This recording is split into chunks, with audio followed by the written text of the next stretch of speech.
my wife's permission, if I may say something.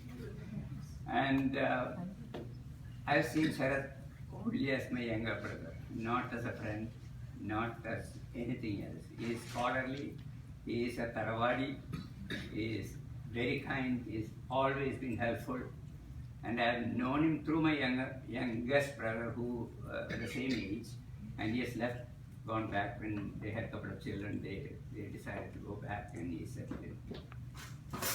And Sharath has very willingly and very kind-heartedly accepted that role and fulfilled that role as my youngest brother, and in more ways I can tell you about it. And 60 is a very young age. So many years to go. We are almost celebrated our 51 years of the anniversary.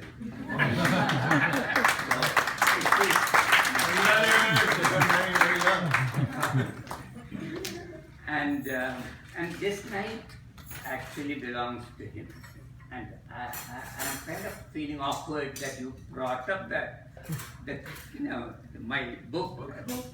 But since you have honored me with that privilege, I would like to share. I think each one of you, anyone who has lived, owes to the rest of the people or to humanity a kind of a receipt of having lived here, having used the space and resources of this great place of where we call home, this earth. We need to do that.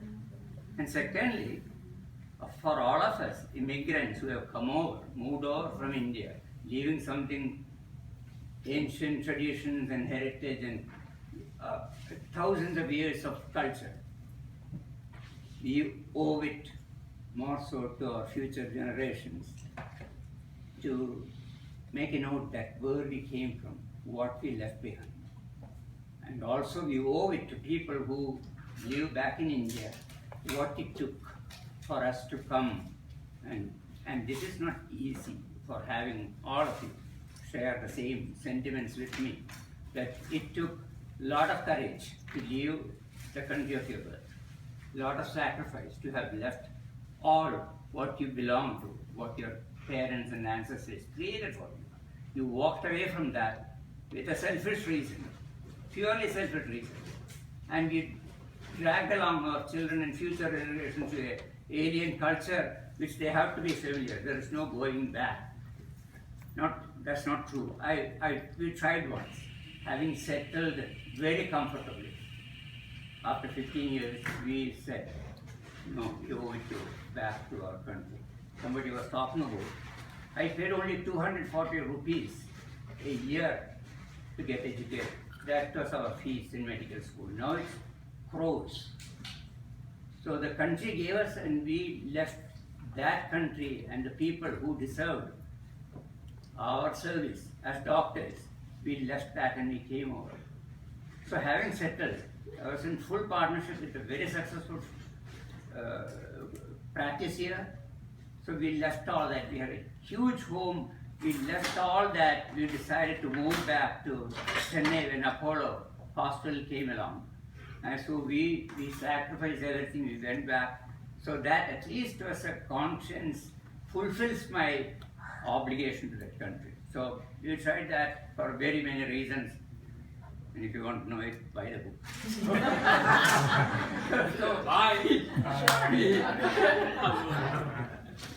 So we came back.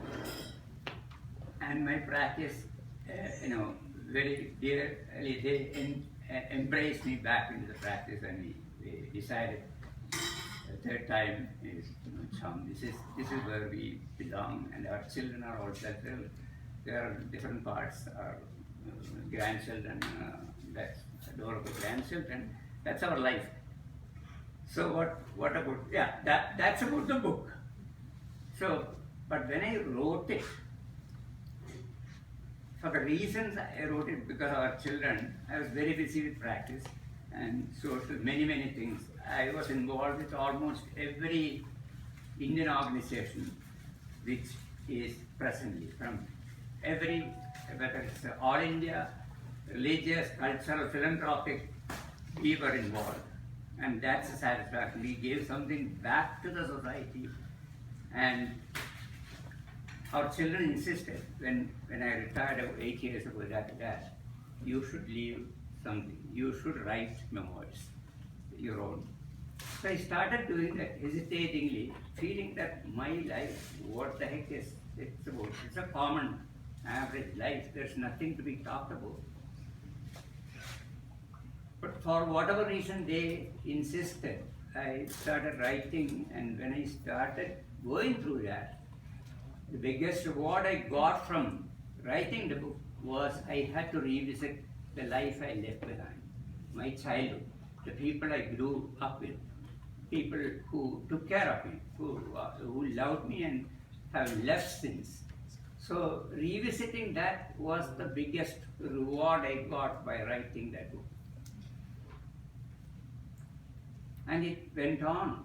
So I had to cut down the book to make it a reasonable size. It was bulky because 78 years of life to be contained in 300 plus pages, it's not easy. But to remember all the things, what we left behind. So that's how it came along. So I cried, I laughed as I wrote it. And she left me alone, and she felt, oh, good riddance, you. So otherwise I would have been on her nerves. We tried. So it was a good experience, and finally it's published, and it's selling fairly well. And so that's about the book. And to choose a name, and my son is a journalist, and my 3 children helped me quite a bit about editing. Because whatever you write in English, English is not your language. So they have so much of criticism, comments, all those. So all of you can write better than me. So finally it's a book. It's my book, then it's my language, whatever it's good or bad, that's mine. So that's what it is. So thank you, sir.